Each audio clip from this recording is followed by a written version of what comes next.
All right, guys, part 2 of the kill shot skiff restoration. Well, unfortunately, we got some bad news.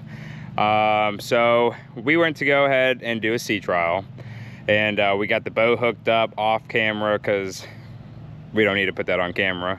But I was hooking it up, and I had it right here in this spot, and unfortunately, the lower unit, this part right here, looked like this. It was, I don't know what happened to it. He had to hit something really hard for that to happen, but it was a gashing hole inside the lower unit. It was leaking fluid. The fluid was like coffee brown. It wasn't good. So I was talking to a couple of my friends. My friends were like, JB weld it. So I went ahead and JB welded it. And fortunately, it did work well.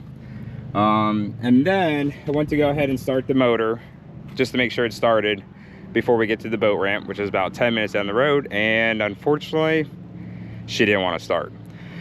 Something along the lines of carburetor issues. It'll start, it'll run, but it wouldn't go like top speed. It wouldn't rev out.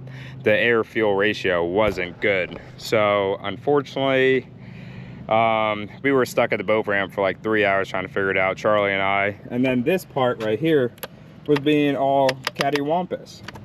This is where the throttle goes up and down, and when you go forward, it's supposed to engage and go up, so allow you to go forward, but then there's a couple screws down here that was just super loose and not working. And let's just say she's tired. I know I said that these motors only need 3 things, but when you let a motor sit for a year, it's almost as good as junk.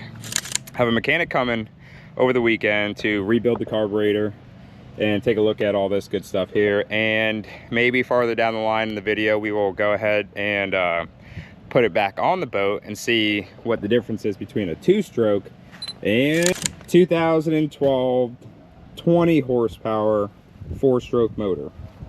So I picked it up for one of my friends. He was a charter client of mine, and he listed a boat for sale. It was like an 18-foot or 16-foot aluminum boat, and I had this motor, and I was like, hey man, what's up with that motor? So last night I drove literally in the middle of the night, met him at a gas station, picked up this motor, and today you're gonna see me put it on. I'm gonna try to do it by myself. More than likely I can't lift it by myself, so stay tuned. Should be pretty good. 2012 4-stroke. So I have to do a couple things, but not too much craziness. The great thing about tiller motors is you can slap them on, slap them off. This fuel tank came with this one, which looks pretty tired. So I know y'all just saw me buy a new one of this one, but I think I'm gonna go ahead and keep this tank with this motor. So when I go ahead and decide to do a 2-stroke over a 4-stroke, I'll be ready to go. So, and then this is a 3-gallon. I wanted to put like a 6 or 7 gallon for that 4-stroke over there. So y'all gonna see me swap motors by myself. No one's here. Check it out. So stay tuned. It's gonna be pretty fun. As much as I see is I already got this one lifted up. You gotta take this off or unscrew this one. I broke the handle on that one, so I gotta figure out how to get that off. And then there's one nut and bolt there, and a nut and bolt there, and then we should be able to lift it up, put it on the bed, pick her up, put her on there, make sure the fluids are good, spark plugs are good, make sure she runs and all that good tune-up stuff, and probably go to West Marine again and pick up a new tank. Let's go.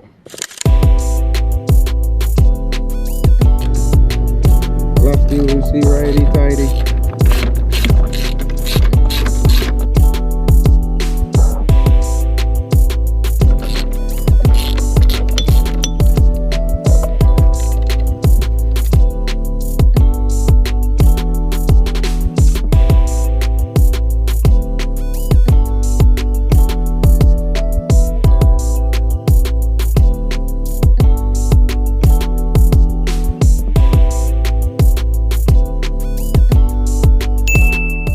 That wasn't too bad, but it was pretty heavy, honestly. I know this one's a lot heavier, but we're gonna try.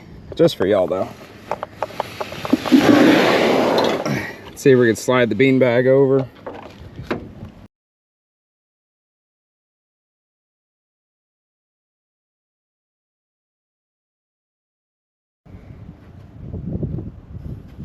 right, not too bad. Looks pretty good. It's not on there all the way. I'm gonna have to open these up and then line up the bolts and find dead center on there so she rides nice, but looking good, guys, looking good. Let's go. All right, let's see what she looks like inside. She's not fully on yet, but I'm too excited to see what she looks like. She may look old from the outside, but she looks brand new in the inside. If you see all that grease, guys, that's just the a corrosion spray that makes it not get corroded. Dude, she looks so good. This is where the electronic start would be. You may have to look into that. Yamaha 2012 4-stroke. We're gonna wait for a while, plus it's gonna take me a long time just to get it rigged up, just because we want all the, it was laying down in the bed of his truck and my truck, so we wanted to all the oil to come on down. And as of right now, she is really clean on oil and topped off. So we'll check that. We'll check the spark plugs.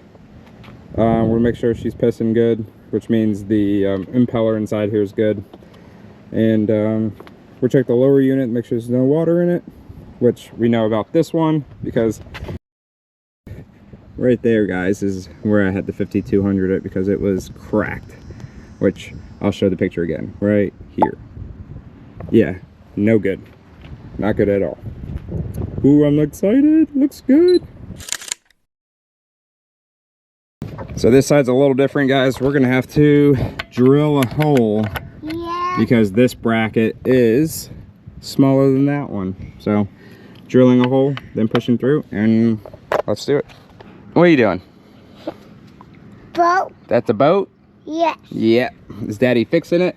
No. Oh, I promise you guys I am. I am definitely fixing it. Yes. Yeah, I'm fixing it. Good job, Dad. Thanks. Good job. Thank you. All right, Ethan. Where does the fuel? Okay, so the fuel line goes there, which is the same connections that I had on that one. It's the same one on this side.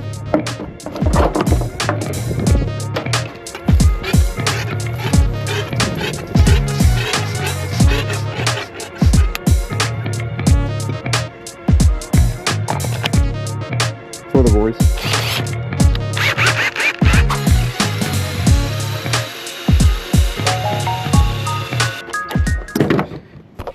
All right, well, we're gonna have to charge the battery because it ain't going through. So we'll do that next. For now, we'll go ahead and hook up the fuel lines and stuff.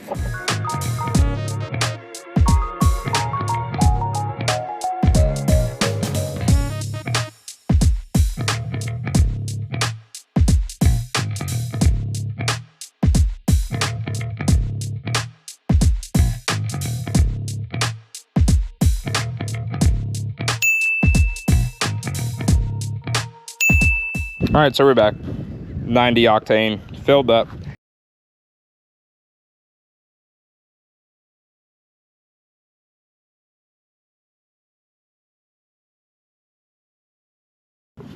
All right, so we're connecting the quick connect here for this fuel line that was already rigged up. It's already connected over there with that fast quick connect. And we're just Teflon tape this together so she don't leak.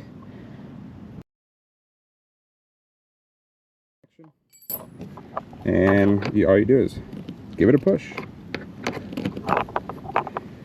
Now she's connected. All right, and then we're gonna go ahead and start her up after we drill this through. Make sure the battery is full.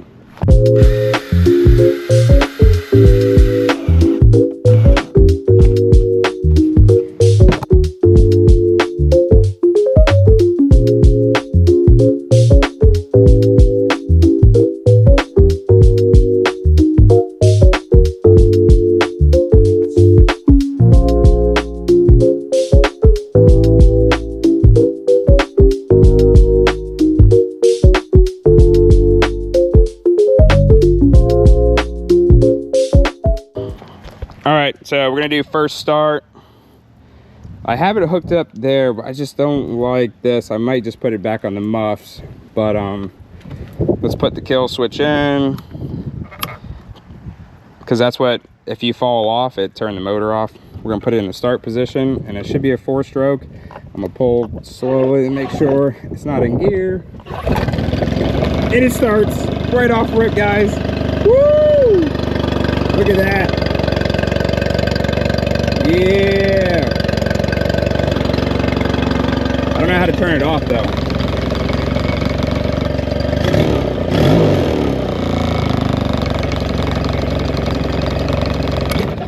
I don't know how to turn it off, but I think we'll do that for now. I don't know. How do you turn it off? That's awesome. I don't like the way the water's going in, so I'm gonna go ahead and disconnect this. I just would like to see it pee a little bit more. But look guys, it started. Way easier than the 2-stroke. I know the 2-stroke's reliable, but it just needs a lot of work. She's been sitting too long. This one's a 2012, so I feel a little bit more confident with her. That may have been the problem.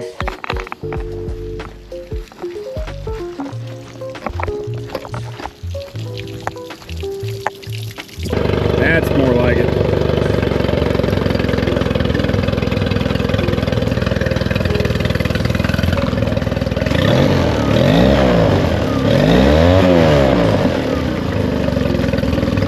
Let's go.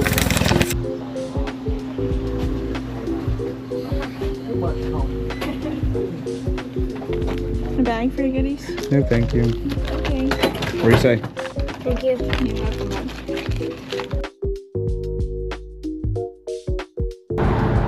All right, so we just left Snook Nook. We picked up some goodies. 30-pound fluorocarbon.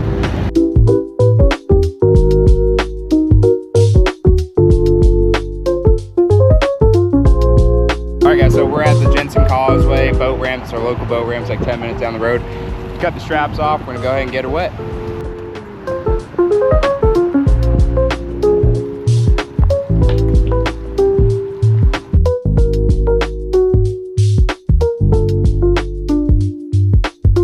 So there she goes, she floats. Farther down the line when we get more situated, Karson's only 7.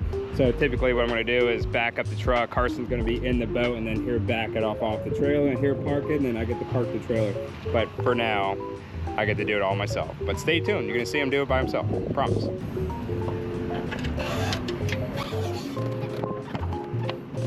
Yep, here she comes. Coming your way. Now just walk it on back.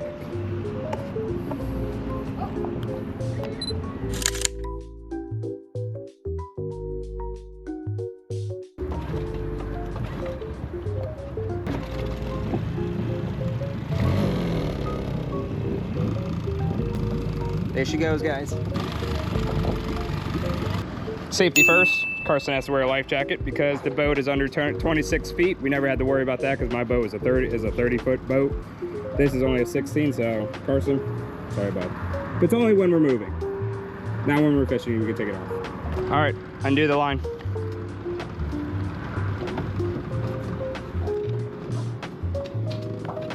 Put it in reverse.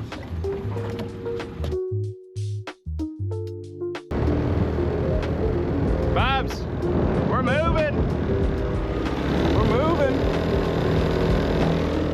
All right, guys. So, as you can see, the 2-stroke is gone, 4-stroke's in, and we are up and running.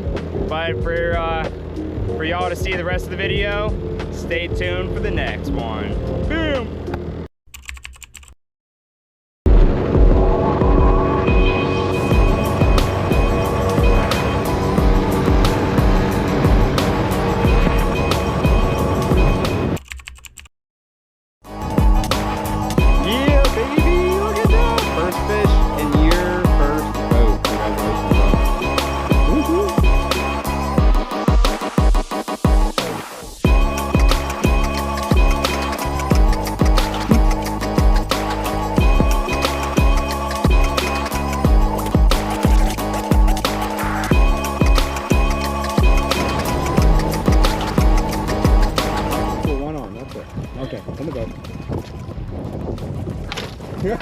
They're getting bigger.